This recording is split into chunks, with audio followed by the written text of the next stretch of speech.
chapter number 3. Hope you all are doing well. You are staying home and healthy. Today's lecture will be based on a complete insight of chapter number 3. Basically इस chapter में हमें क्या पढ़ना है उसके बारे में हम इस वीडियो में शॉर्ट वीडियो में डिस्कस करेंगे और उसके बाद नेक्स्ट लेक्चर्स में उसको थोड़ा डिटेल में पढ़ेंगे. There is no need to jump up to all the detailed explanation of anything. धीरे धीरे पढ़ना है, एक टॉपिक पढ़ना है लेकिन क्लियर अंडरस्टैंडिंग उसकी नेसेसरी है. सो पहले इस चैप्टर के पहले chapter number 1 and 2 we have already done, जिसमें हमने पढ़ा meaning of management and meaning of principles of management. मतलब हमने मैनेजमेंट क्या होता है वो पढ़ लिया है अभी तक और उसको अप्लाई कैसे करते हैं हमारी डेली लाइफ में, बिजनेस में, इंडस्ट्रीज में या कहीं पे भी, वो हमने क्लियर किया चैप्टर नंबर 2 से. चैप्टर नंबर 1 में हमने एक टॉपिक पढ़ा था which is functions of management. That point of time I told you to remember the sequence very precisely without changing or disturbing the sequence, which was P, O, S, D and C. इसको इसी sequence में याद कर लेना है, ठीक है. उसका रीजन मैं बताऊंगा, but P, O, S, D, C sequence change किए बिना आपको आ जाना चाहिए.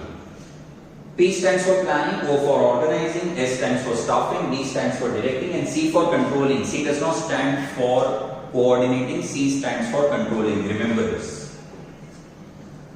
चैप्टर नंबर 3 जो है वो प्लानिंग है, ऑर्गेनाइजिंग चैप्टर 4 है, staffing 5, directing 6 and controlling is chapter number 7.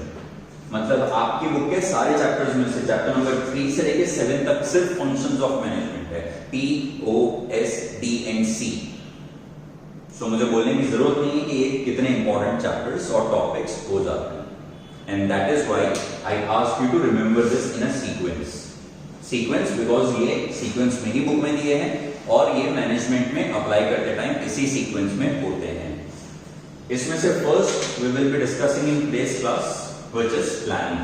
As you can see here, I have drawn a brain जिसके अंदर मैंने प्लानिंग लिखा है. उसका एक ही पर्पस था, because we consider brain of the management as planning.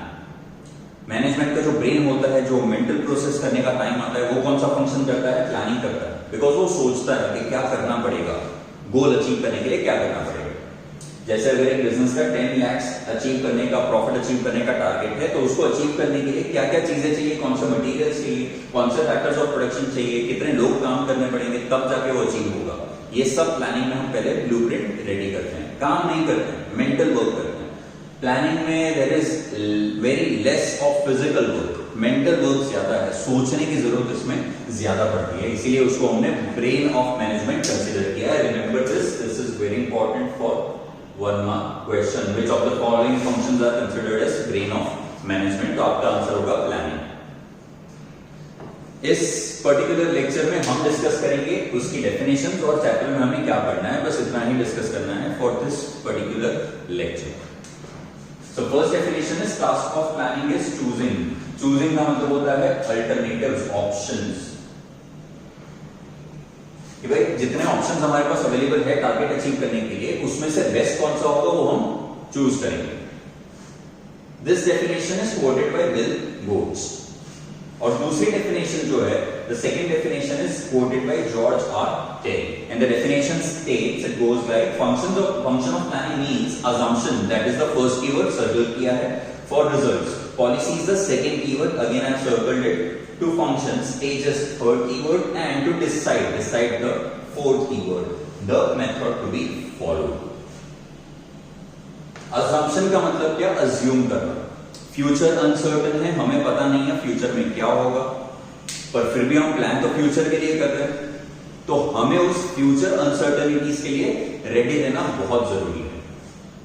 सो हम क्या करते हैं, फ्यूचर अनसर्टन है तो हम अज्यूम करते हैं कि हाँ शायद the things will go in this particular manner, but we are never sure about it. Like in 11th standard you might have created your targets for 11th final exam results कि भाई मेरे इतने percentage, इतने marks इस subject में आएंगे, total grade इतना होना चाहिए.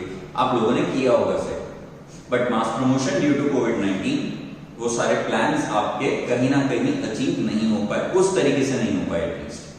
This proves that future is uncertain. Future हमारे लिए क्या लेके आएगा हमें पता नहीं है, बट प्लानिंग करना जरूरी है. फ्यूचर अनसर्टन है तो प्लानिंग करके क्या करेंगे, that is not correct. Planning हमेशा हेल्प करता है आपको फ्यूचर अनसर्टेनिटीज को रिड्यूस करने में, कि फ्यूचर जैसा भी जितनी भी खराब सिचुएशंस लाए, अगर आपने प्लानिंग प्रॉपर की है तो उसके आपको डिसएडवांटेज कम होंगे, और जिसने प्लानिंग नहीं किया उसको ज्यादा नुकसान होगा for sure. So planning is very important. Planning में सबसे पहले आप अज्यूम करोगे किस चीज के लिए, आपके रिजल्ट्स के लिए, आपका जो टारगेट है आप उसके लिए थोड़े अजम्पशंस करोगे, पॉलिसी बनाओगे भाई क्या करना है, उसमें स्टेजेस डिवाइड करोगे, कितने स्टेजेस होने चाहिए, कौन से स्टेजेस होने चाहिए। जैसे you will start study for your target every day, but you can not just directly start reading 12 hours a day. आप धीरे धीरे क्या करोगे, आप स्टार्टिंग में 4 आवर्स पढ़ोगे, फिर 5 आवर्स, 7 आवर्स, 8 आवर्स, एग्जाम के पहले हो सकता है उसको और ज्यादा पढ़ाओ। तो ये क्या हो गया, अपने प्लानिंग को अपने स्टेजेस में डिवाइड किया। Similarly there are many stages that depends upon the target that you have set. तो stages and finally to decide. अब हर चीज अचीव करने का एक से ज्यादा तरीका होता ही है, कोई ऐसी चीज नहीं है जो अचीव करने के लिए एक ही तरीका है, उसके सिवाय कोई पॉसिबिलिटी नहीं है, पॉसिबल नहीं है। सो आप क्या करोगे, out of all the alternatives and options available with you for which you are having assumptions, आप उसमें से डिसाइड करोगे कि आप क्या फॉलो करने वाले हो। ये होता है we are completed with the definition given by George R. Terry. Repeating the definition all together now.